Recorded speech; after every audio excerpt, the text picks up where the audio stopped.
Halo semuanya, di sini kami akan menjelaskan materi mengenai konteks majemuk membentuk teori pendidikan. Pengertian konteks majemuk. Masyarakat majemuk adalah masyarakat yang terdiri atas kelompok-kelompok yang tinggal bersama dalam suatu wilayah, tetapi terpisah menurut garis budaya masing-masing. Kemajemukan suatu masyarakat patut dilihat dari dua variabel, yaitu kemajemukan budaya dan kemajemukan sosial. Kemajemukan budaya ditentukan oleh indikator-indikator genetik sosial, ras, etnis, suku, budaya, kultur, nilai, kebiasaan, bahasa, agama, kasta, ataupun wilayah. Kemajemukan sosial ditentukan indikator-indikator seperti kelas, status, lembaga, ataupun power. Menurut John Sydenham Furnival termasuk orang yang pertama kali menyebut Indonesia masuk ke dalam kategori masyarakat majemuk, plural society. Masyarakat majemuk adalah suatu masyarakat di mana sistem nilai yang dianut berbagai kesatuan sosial yang menjadi bagian-bagiannya membuat mereka kurang memiliki loyalitas terhadap masyarakat sebagai keseluruhan, kurang memiliki homogenitas kebudayaan, atau bahkan kurang memiliki dasar-dasar untuk saling memahami satu sama lain. Konteks majemuk dalam kajian budaya merujuk pada situasi di mana berbagai budaya hidup berdampingan dan saling berinteraksi dalam satu ruang sosial, politik, atau geografis. Dalam konteks ini, masyarakat tidak terdiri dari satu identitas budaya yang homogen, melainkan terdiri dari beragam kelompok dengan nilai, norma, tradisi, bahasa, dan cara pandang. Konteks majemuk mencakup keberadaan banyak kelompok etnis, agama, atau subkultur dalam satu masyarakat. Contohnya adalah Indonesia, yang memiliki ratusan suku bangsa dengan adat istiadat yang berbeda-beda. Konteks majemuk membentuk teori pendidikan. Tugas penting dari konteks, bagaimanapun juga, tidak dapat diabaikan. Ketika metode kritik bentuk biblis berpendapat bahwa setiap cerita, tradisi, atau komunikasi tergolong pada suatu latar belakang kehidupan, setting in life, yang sangat konkret, metode itu menunjukkan peran konteks atau situasi hidup yang dimainkan dalam komunikasi dari apa yang sekarang kita sebut sebagai kitab suci kita. Teolog-teolog pembebasan juga telah menunjukkan bahwa setiap proses berteologi selalu dipengaruhi oleh lingkungan sosial seseorang. Demikian juga, para feminis memberi tekanan pada pentingnya untuk mengawali dari pengalaman perempuan dan menggunakannya sebagai lensa penafsiran. Semua konsep dari latar belakang kehidupan, lingkungan sosial, dan pengalaman ini memang berarti konteks di mana masyarakat itu hidup dan menghayati kepercayaan mereka. Dengan cara yang sama, teori pendidikan juga dibentuk oleh konteks masyarakatnya. Teori pendidikan adalah suatu bingkai penuntun untuk secara sengaja menyelenggarakan pendidikan, memetakan konteks yang di dalamnya pendidikan itu dilaksanakan, menggambarkan tujuannya, menjelaskan dasar-dasarnya, dan menganjurkan praktik yang tepat. Pendidikan Kristiani kontekstual. Definisi ini menggunakan kerangka kerja Pamela Mitchell-Lake dalam melaksanakan teori pendidikan menunjuk pada peran konteks yang vital dalam setiap teori pendidikan. Dalam kerangka kerja ini, membuat suatu rencana pendidikan dimulai dengan memahami dan menggambarkan konteks atau persoalan yang dihadapi oleh komunitas, yaitu komunitas yang bagi merekalah teori pendidikan ini direncanakan. Dengan dimulai dari konteks, tujuan teori pendidikan menjadi suatu pengungkapan kemana pendidikan agama mengarah sambil menghadapi masalah dan kebutuhan masyarakat yang baginya teori tersebut dibuat. Oleh karena itu, teori pendidikan dibentuk oleh konteks masyarakat tertentu karena konteks ikut membentuk teori pendidikan. Pendidikan di Asia yang majemuk menyiratkan kemajemukan teori pendidikan. Sebagai pendidik, Sarah Little sangat mengenali latar belakang Amerikanya. Ada suatu kemajemukan dalam lapangan pendidikan seperti diperlihatkan oleh bermacam-macam teori pendidikan yang telah muncul. Tidak ada satupun petunjuk, tidak ada teori yang dominan, katanya, hanya bahwa teori-teori ini seperti suara-suara yang berupaya menyapa tangisan budaya, integritas tradisi teologis, dan pengalaman masyarakat.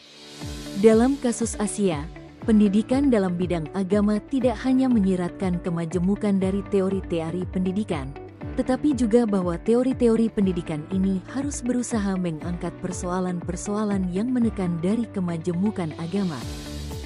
Dalam kenyataannya, hal ini telah dipraktikkan oleh banyak praktisi pendidikan Asia hanya dengan meniru atau mengadopsi teori pendidikan dari luar, yaitu teori yang telah dikembangkan dalam konteks tertentu dan yang bermaksud membicarakan kebutuhan tertentu. Ini terutama merupakan kecenderungan dalam pendidikan teologi terkait fakta bahwa banyak sekolah teologi Asia berusia muda yang bergantung pada sekolah teologi saudara mereka atau bahkan sekolah teologi induk mereka dari denominasi tertentu untuk pelatihan bagi tenaga pengajar mereka dan sumber-sumber yang dipublikasikan. Ada satu lelucon mengenai kritik yang dilakukan oleh orang Asia terhadap diri mereka dalam lingkungan teologi, ketika para sarjana dari Barat bersin, sarjana-sarjana Asia dengan cepat menunjukkan gejala-gejala flu pada seluruh catatan kaki dan catatan akhir mereka. Memang, orang Asia banyak meminjam, mengadopsi, menjangkok hal-hal baru, terutama yang datang dari Barat. Walaupun ini tidak seluruhnya salah atau buruk, ini memunculkan beberapa persoalan bagi sarjana, teolog, dan pendidik Asia yang lebih kritis. Hal ini mencakup, di samping hal lainnya, masalah mengenai relevansi atau kegunaan dari materi yang dipinjam bagi situasi atau konteks Asia. Hal lain adalah masalah mengenai kebutuhan atau kesiapan masyarakat Asia untuk sesuatu yang baru, berbeda, dan asing. Masalah lainnya lagi adalah implikasi yang mungkin dari meminjam sesuatu dari luar yang diarahkan pada visi, tujuan, dan identitas masyarakat Asia. Dalam beberapa kasus, meminjam dari luar yang tak henti-hentinya telah mengorbankan sebagian dari identitas Asia kita. Inilah cara seorang teolog Asia mengungkapkannya. Teologi Asia menderita krisis identitas, karena sering didominasi oleh pemikiran teologis Barat dan, khususnya baru-baru ini, oleh teologi pembebasan Amerika Latin dan teologi pembebasan orang Afro-Amerika di Amerika. Memang, sulit untuk merasakan apa yang berbeda dalam teologi Asia. Jika teologi Asia mempunyai identitas tersendiri, lah harus berhenti menjadi kepanjangan tangan dari teologi-teknologi Barat, dan justru berbicara dengan penuh makna pada semua orang dalam konteks penderitaan dan pengharapan orang Asia. Identitas teknologi Asia yang sejati akan muncul hanya bila kita mulai merasakan dan mengungkapkan kata-kata yang relevan dalam situasi kita.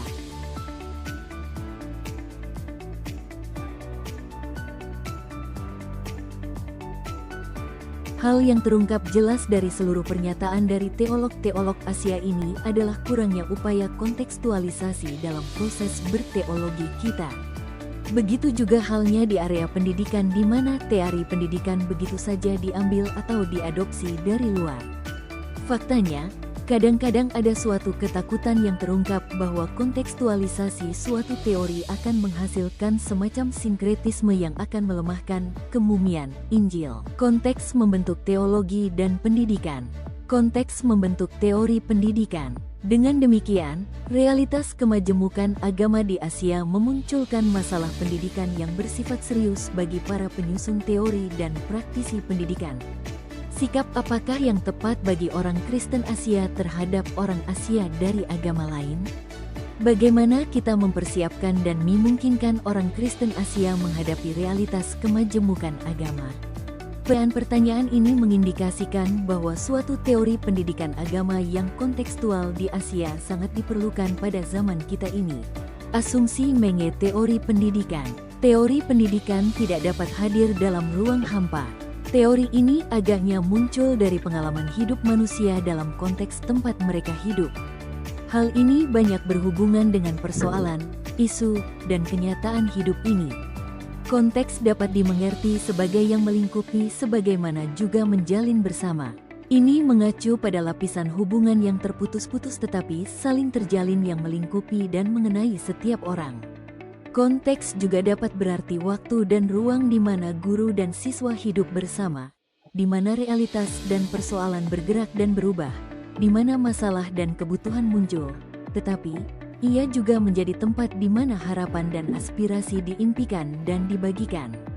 Jadi, teori pendidikan yang baik seharusnya memperhitungkan hal-hal ini dan semua yang terjadi di dalam konteks kehidupan yang dinamis ini. Teori pendidikan seharusnya berkembang dari suatu konteks partikular kalau hal ini ditujukan pada kebutuhan siswa, tantangan yang memengaruhi dan membentuk hidup dan perspektif mereka mengenai dunia. Mengatakan bahwa teori pendidikan harus kontekstual juga mengatakan bahwa teori tersebut harus dinamis ketimbang statis. Seperti waktu dan ruang berpindah dan berganti, seperti kejadian dan pengalaman terus berjalan dan mengalir, teori pendidikan perlu merespons dengan segera dan tepat. Oleh karena itu, setiap teori pendidikan pasti memiliki suatu kisah di belakangnya.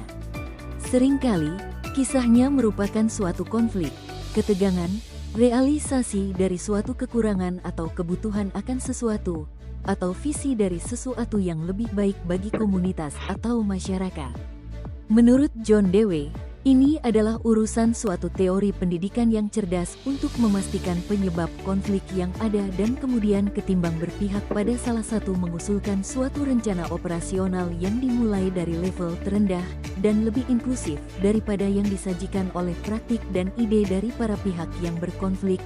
Karena teori pendidikan bersifat dinamis, akan tiba waktunya bagi teori itu untuk diubah, dimodifikasi, dibuat mutakhir, atau digantikan dengan yang lain.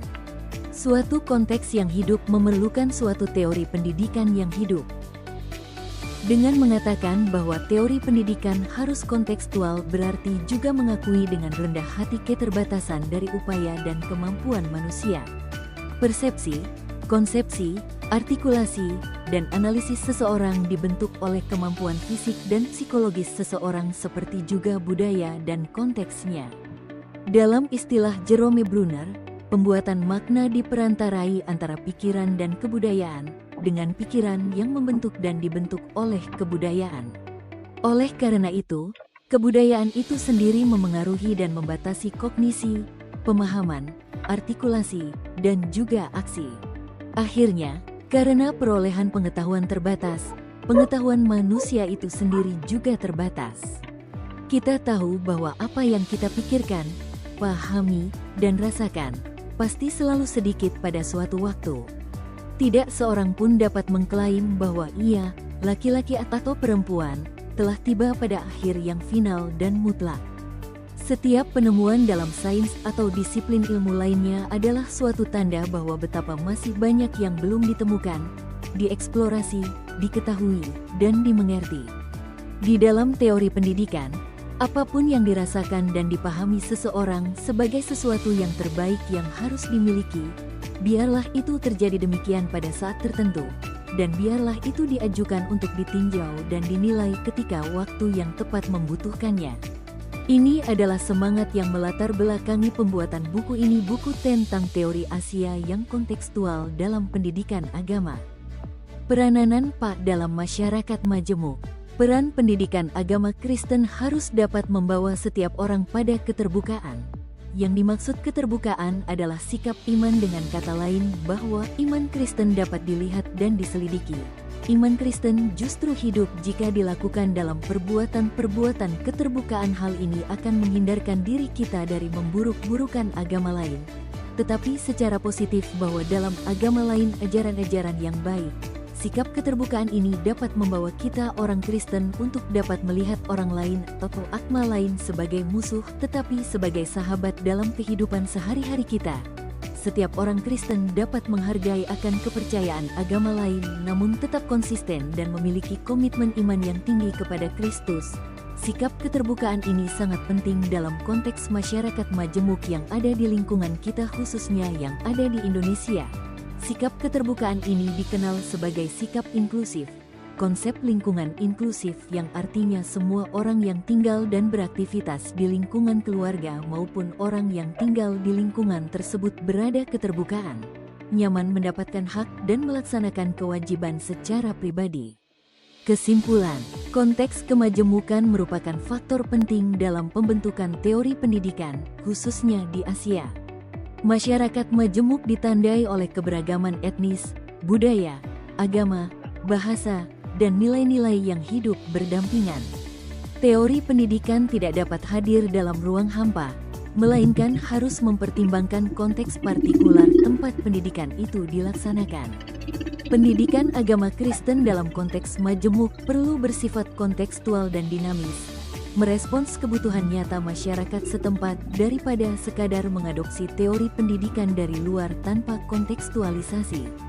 Teori pendidikan kontekstual harus mampu menghadapi realitas kemajemukan dengan sikap terbuka, inklusif, menghargai keberagaman sambil tetap mempertahankan komitmen iman.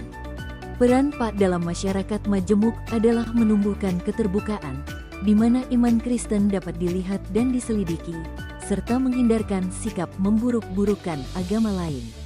Hal ini memungkinkan orang Kristen melihat pemeluk agama lain sebagai sahabat, bukan musuh, sambil tetap mempertahankan komitmen iman kepada Kristus. Terima kasih.